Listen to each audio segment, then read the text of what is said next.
to Anita's World, a safe space for everyone. Today I'm taking you guys to work with me from home. I really enjoyed the last time I did a video like this where I talked about just how I make the most of my 9 to 5 and working this corporate life, and I did get a few comments of people like really being able to relate, so I wanted to do this again. I just finished doing my morning yoga. I'm about to warm up some water to make some tea, and while that warms up, I'm gonna sit on my balcony. While that warms up, I'm gonna sit on my balcony and probably read and just listen to the sound of nature around me.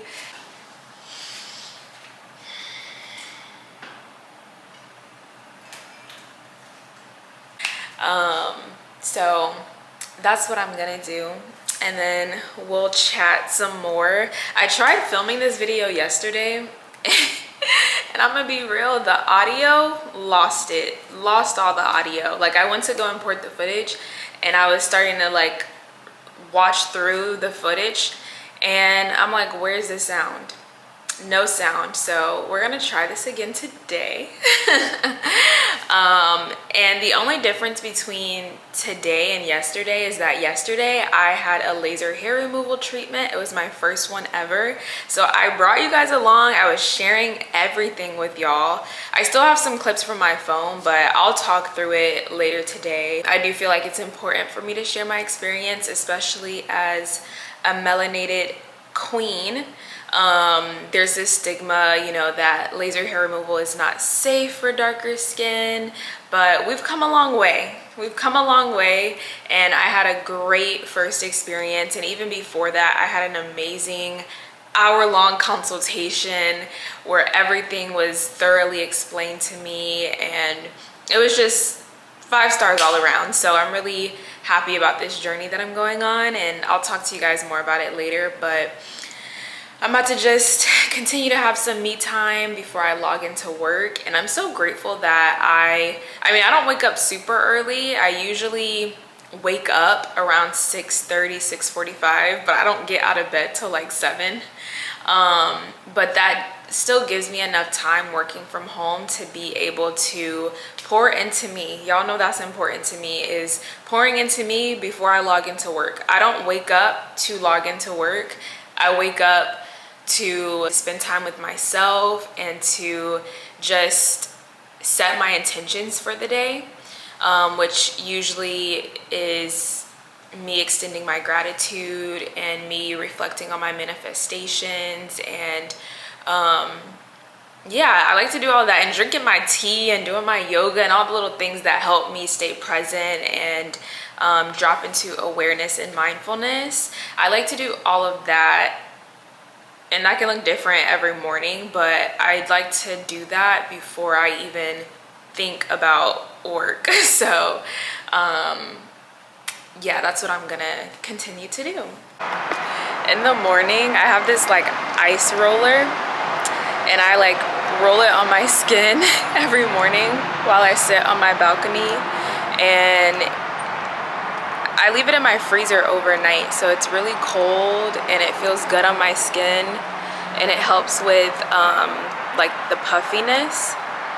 But even aside from that, I mean, I got this from the dollar store, so it's not as, doesn't work as good as probably the more expensive ones, or like a jade roller, but I like the way it feels on my skin, and it helps like wake me up.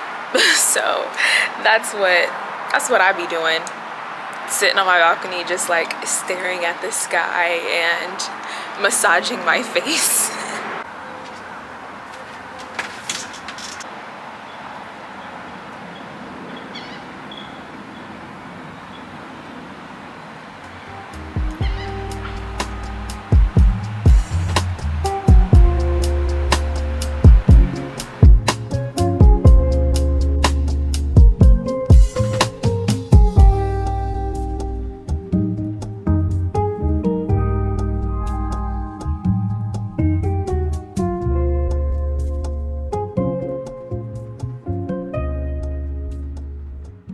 About to make my tea. I'm gonna make some lemon ginger tea. I have fresh lemon.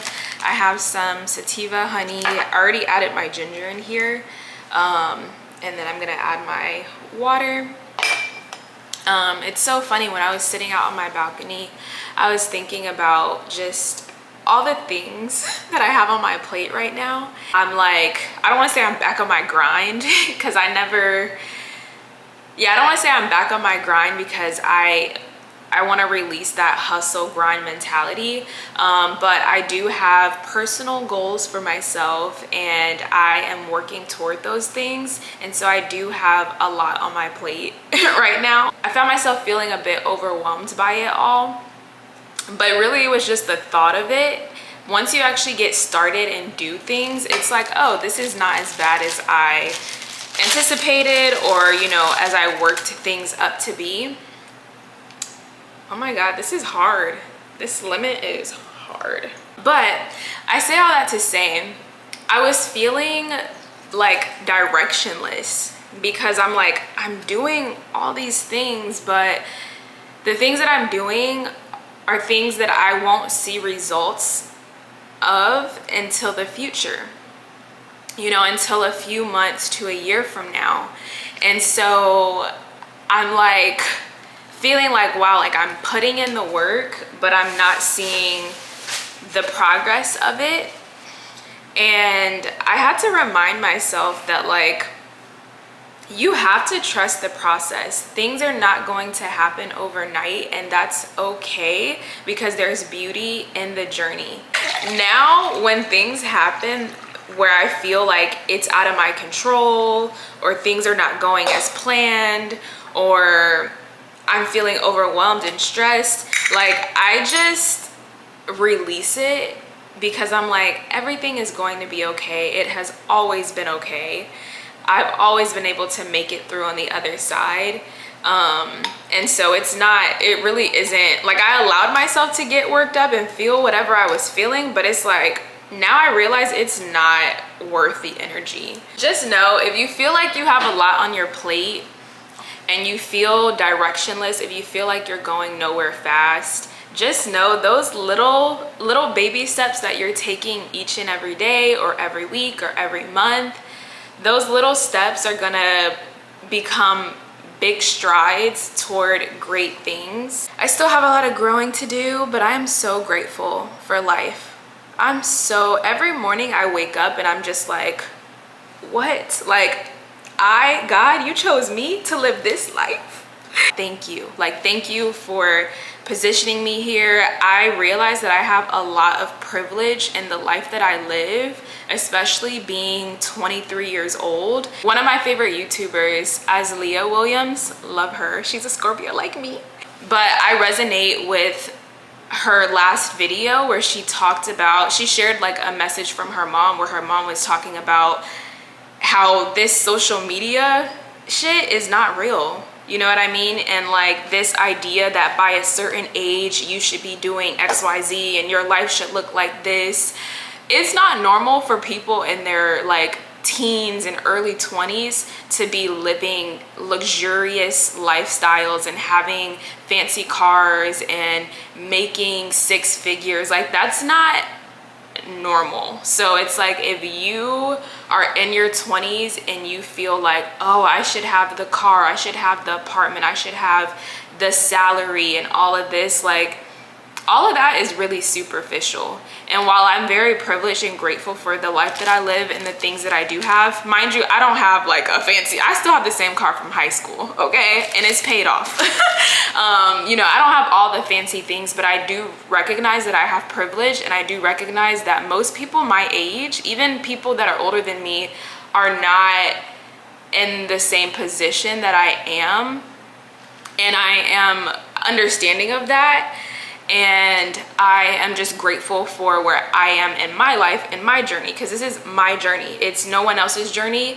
And I think that other people should realize that as well, that your journey is your journey, and you can't stop and try and compare yourself to everyone around you, because then you're not focusing on what your path is and what the universe has in store for you, so that you can live at your fullest and highest potential. I'm working the 9 to 5, girl. I'm saving my coin so that I can continue manifesting the life that I want to live. And I'm living the life I want to live now. I was even looking back at like old journals, and I'm like, wow, like journals from when I was a teenager, and just writing about just the life that I was aspiring to live and what I'm looking forward to. And I'm like, wow, she's doing it. She's doing it. And I still have, you know, things that I want to accomplish, but I really think that it's important to be grateful for where you are now, and also just like stop and smell the roses. I know that there's always something more that we're trying to attain and reach and accomplish and manifest, but like, you're living in a manifestation right now in some capacity. And I also think people don't realize the power of manifestation, because you can manifest things without even realizing that you are. And that can be, it can be, you know, negative things too that you're manifesting by putting yourself down and then making yourself feel and telling yourself that you're incapable of certain things. The power of the tongue is a real thing. It's this idea of hyper-independence. I am so fascinated by this concept because I think independence is possibly one of the most celebrated traits in our society, particularly in Western cultures. This is this extreme discomfort around allowing others to help us, to step into our lives and maybe make it easier. Okay, I'm listening to this podcast, The Psychology of Your 20s. This episode is, I'm working while I'm doing this. Y'all can't see, but I got my laptop. I have another monitor right here. But I already feel called out. This episode is The Psychology of Hyperindependence, and I'm feeling called out, babe. Hyperindependence is like all I freaking know, and I feel like I've found solace and security in that. But it's okay to want help. It's okay to ask for help, and help is not just financially. Help can be emotional support. It's like this hyperindependence seems like this act of courageousness and bravery, but deep down inside, it comes from a place of not wanting to be disappointed when you've been disappointed before. It comes from a place of not wanting to be let down, not wanting to be a burden, and just wanting to navigate life alone because of wanting control. Like, that's really what it stems from, for me at least. I'm just now coming to the realization, like, obviously I knew this, but it's like, wow, I do experience extreme discomfort if I have to ask anyone for anything. I will do everything in my power that I can to make that a last resort. The way this lighting is coming in and out, okay. I feel like the only way that I ever feel comfortable receiving help is if I've done something in return. Like if it's transactional. So like, for example, paying for a service. I don't feel uncomfortable receiving help in that way because I'm paying for it. You know what I mean? It stems from disappointment throughout my childhood and adulthood when connecting with people that have deceived me in some aspect. And so it is hard to recover from that. Like, how do you recover from that other than finding security in yourself and not depending on anyone else? But it's like, it's not sustainable to live that way because we're all going to need someone at some point. And not need from a sense of like, oh, I can't breathe without you, but like, it's just not even realistic to do life alone. Like, we are living in this world as a collective, and so if we were meant to navigate life alone completely, we wouldn't all be here. Like this persistent lack of confidence and faith in others. They are a fear response, and they can't be challenged overnight, sadly, but they can be through a gradual process of exposure to situations that may trigger your hyperindependency, specifically emotionally vulnerable situations, times when you need to ask for help, combined with positive reward and calming techniques. This intervention is actually mainly used in treating phobias. It's called exposure therapy, so asking for help and letting people in. And finally, if it's not already obvious, you prefer to do things alone and on your own schedule, and you find that other people slow you down. You don't want to wait for others. I was just saying the museum or whatever. I've been working for the past like 3 hours, and something that I like to do while I'm getting work done is listening to podcasts. I feel like listening to podcasts while you're getting things done, even when I'm cleaning around my house, if I'm doing work or just working on personal things, like listening to podcasts is just a good way to pass the time, and I feel like I get through it quicker. The podcast that I was recently listening to was Flourish in the Foreign, hosted by Christine Job. And I really enjoy listening to that podcast because she highlights stories of Black women living their life abroad, and she talks about topics from career, entrepreneurship, dating abroad, healthcare abroad, like everything that you could imagine from the perspective of Black women, which I love. And I really enjoy listening to that podcast while I'm working because it is a representation or kind of like a reflection of where I want to be. And it's just that reminder that the work that I'm doing now is to position me and prepare me for where I want to be in the future. And yeah, so like I really enjoy listening to that podcast, and I love the kind of underlying theme of her podcast. She always says it's not just about living abroad, it's not about being abroad, but it's about flourishing and thriving abroad. And I love that because I don't want to move abroad just to say I'm abroad. Yes, I want to be able to say that I did it, because I don't want to live a life of regret where I am confining myself to just this state, this country that I live in. I do want to go out and explore, and I want to be able to have peace within myself to know that I gave myself that opportunity. But it's so much deeper than that. I think my manager just Teams messaged me. Sure did. But oh, I wanted to talk to you guys about my laser hair removal, my first like laser hair removal treatment. So yeah, I wanted to talk to you guys about my first laser hair removal treatment. I'm gonna insert the clips that I do have from it that I filmed on my phone, because like I said, I did film yesterday, but a lot of the audio got removed from my footage. So yeah, I'm gonna give y'all a quick rundown if people care enough, and as I go through this process, because this was just the first time, then maybe I'll do like a whole separate video on it. But a few weeks ago, I looked around and started doing my research on laser hair removal. And you know, I was watching YouTube videos. Of course, I was looking for melanated people and hearing their experiences, and then also researching places that have the right technology for melanated skin. So there was 2 places that I had consultations at. One, it was not good. Literally, the consultation was 5 minutes. Nothing was explained to me. She was just kind of like, what do you want to get done? And that was it.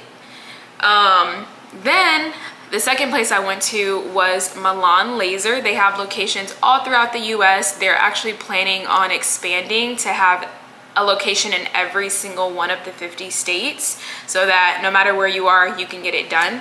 I had an hour-long consultation with them. It may have even been longer than that, but I think it was, at minimum, it was an hour. They sat me down in a room. They explained everything in great detail. They showed me a video with before and afters. They went over the technology that they have and what is gonna work for my skin, and the specific laser that they're gonna use for my skin, which was the ND YAG, I wanna say. And they just gave me the whole rundown. They have a whole medical team. They have a physician, they have a nurse practitioner, they have a medical director that oversees everything. So this was a professional team that knew what they were doing. So I felt very confident in my decision to proceed with them. So yesterday I had my first appointment, and in terms of the pain level, I was in my head comparing it to waxing, because they were telling me, like, if you can handle waxing, then you can handle laser hair removal. And when I was doing my research beforehand, the YouTube videos I was watching, which wasn't many, like there wasn't that many Black women sharing their experiences, but some people were saying that it does hurt more than waxing. Some people were saying that it doesn't hurt as bad as waxing. And so that's what I was more so nervous about, and not like, I knew I was gonna be able to bear whatever it was gonna be. I have a pretty high pain tolerance at this point in my life. I've had tattoos, I've had piercings. Like, I knew that no matter how bad it was, I would be able to bear it. But I just didn't know what to expect, you know? And so I would definitely have to say, you cannot compare laser hair removal to waxing. It's a completely different type of feeling. With waxing, they're literally ripping your skin and ripping the hair from the follicle. So there's that sting and that burning sensation from your skin being ripped off, essentially. Whereas with laser hair removal, it felt like a zap. It felt like a zap or like a pinch. If I had to describe it, it was not painful. I do not think that it was painful, but it was uncomfortable for sure. There were certain areas where I was like, ooh, it's not comfortable for me. But overall, if I had to rate it like on a scale of 1 to 10, 10 being the most uncomfortable, I would rate it a 4 in the most uncomfortable areas. And then all the other areas that weren't uncomfortable literally just felt like cold air, because they do the laser and then there's cool air that disperses right after. So it counteracts the burning sensation from the laser with the cool air. So the areas that weren't uncomfortable, it just felt like cool air. It only took 10 minutes from start to finish. So even if it was painful, 10 minutes of pain compared to waxing, that literally usually takes anywhere from 30 minutes to an hour. It was a piece of cake. I have no discomfort after, so that's really nice. And yeah, I had a good experience overall. Haven't had any bad reactions, not dealing with any pain or inflammation after the fact. And basically what she explained to me is that the hair will continue to grow up to the surface for the next 3 to 4 days, and then over the course of the next 10 to 14 days the hair is just gonna fall out. Because unlike shaving, that's just cutting the hair on the surface, unlike waxing, that's just pulling the hair from the hair follicle, laser is actually eliminating the source of the hair growth. So it's not even just about killing the hair, but it's about like eliminating the source from which the hair grows. And it's actually very common for men to also get laser hair removal on their chin, or people who have like women who have PCOS, because a lot of people, especially melanated people that grow hair underneath their chin, they get folliculitis, which is like, it's something that I've experienced before too, not on my chin, but it's those bumps. Sometimes you see like men and they have these bumps, almost looks like razor bumps. A lot of times it's folliculitis, which is like an infected hair follicle. Something like that. I'm not a doctor, child, so I'm not a dermatologist, but this is just from my experience and what I've taken from listening to the professionals. And so laser hair removal helps with that, because unlike, you know, a lot of times people say, oh, you should do waxing, it helps with ingrowns, but no, waxing made my ingrowns worse. I never had ingrowns until I started waxing. And I have very sensitive skin. And so the benefit of laser is that it's eliminating the source of the hair growth. And so if no hair is growing, there is no ingrown hairs, there are no razor bumps, there are no infected hair follicles, because nothing's gonna grow there anymore. And so I have usually they say it takes 7 to 10 sessions. They just do it until you don't need it anymore, you know. So if it takes more than 7 to 10 sessions, that's fine. I don't have to pay extra. If I end up having to go back in the future because my hair started growing again, that's fine. I don't have to pay extra for that. Typically, they said it's like a 95% success rate with permanent hair removal. But in rare cases, people who have PCOS and other hormonal health concerns, those are typically the people that end up growing hair again and having to go back for additional treatments and touch-ups. Yeah, I think that was all I really wanted to share about it. I felt really good because when I went in, I even asked, I'm like, hey, is this the laser for my skin tone? And she was like, yes, it is. It's the Indie Yag or whatever. And I actually even saw when I went into the room that they had all the details about my skin. Like, you know, they had dark skin, no tan, all the information, all the settings were properly set for my pigment. So I feel really good about it. And yeah, if you guys have any questions or are curious about it, I am definitely open to answering those questions. Doing laser hair removal, I'm so grateful that I can afford to be able to do that. Like, I don't know, I don't know, does anyone else, as you get older and you start to do things for yourself and you're like, wow, like I can do this, like whatever I want to do, I'm able to do it. And there's something liberating about that. Even this is beyond like laser hair removal, but this is just like with life in general. I feel so empowered in my life because anything I want to do, I do whatever I need to do to make it happen. You know, whether I can make it happen right away, maybe it might take some time, but there's just something empowering and liberating about that.